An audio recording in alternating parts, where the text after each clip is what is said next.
രാവിലെ 10 മണി മുതൽ രാത്രി 8 മണി വരെ നടക്കുന്ന പരിപാടിയിൽ രജിസ്ട്രേഷൻ സൗജന്യമാണ്.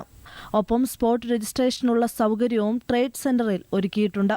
50ഓളം രാജ്യങ്ങളിലെ വിവിധ വിദ്യാഭ്യാസ സ്ഥാപനങ്ങളിലെ കോഴ്സുകളെ പറ്റിയും 1000-ലധികം വിദേശ സർവകലാശാലകളിലെ പ്രോഗ്രാമുകളെക്കുറിച്ച് അറിയാനും എക്സ്പോ അവസരമൊരുക്കുന്നു. വിദേശ സർവകലാശാലകളുടെ പ്രതിനിധികളുമായി നേരിട്ട് സംവദിക്കാനുള്ള അവസരവും എക്സ്പോയിലുണ്ട്. ശരിക്കും ഓരോ കുട്ടികളുടെയും അവരുടെ റിക്വയർമെന്റ്, ബഡ്ജറ്റ്, പ്രൊഫൈലൊക്കെ അനുസരിച്ച് അവർക്ക് അനുയോജ്യമായ ഒരു കൺട്രി ചൂസ് ചെയ്യാനായിട്ട് നമുക്ക് ഹെൽപ്പ് ചെയ്യാൻ പറ്റും. Documentation, loan support, accommodation support, എല്ലാ സപ്പോർട്ടും നമ്മൾ പ്രൊവൈഡ് ചെയ്യുന്നുണ്ട്. വിദ്യാഭ്യാസ വായ്പ, IELTS പരിശീലനം എന്നിവയെക്കുറിച്ചുള്ള വിവരങ്ങളും എക്സ്പോയിൽ ലഭ്യമാണ്. എക്സ്പോയിൽ പങ്കെടുക്കുന്ന വിദ്യാർത്ഥികളിൽ നിന്ന് തെരഞ്ഞെടുക്കുന്ന ഒരു ഭാഗ്യശാലിക്ക് അഡ്മിഷൻ ലഭിക്കുന്ന രാജ്യത്തേക്കുള്ള വിമാന ടിക്കറ്റ് സൗജന്യമായി ലഭിക്കും. കഴിഞ്ഞ വർഷം 10 നഗരങ്ങളിലായി സംഘടിപ്പിച്ച എക്സ്പോയിൽ 80ഓളം സ്റ്റഡി എബ്രോഡ് റെപ്രസെന്റേറ്റീവ്സും ഒപ്പം വിദേശ യൂണിവേഴ്സിറ്റി പ്രതിനിധികളും പങ്കെടുത്തിരുന്നു.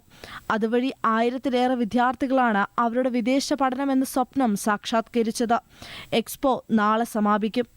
ഏഷ്യാനെറ്റ് ന്യൂസ്, കോഴിക്കോട്.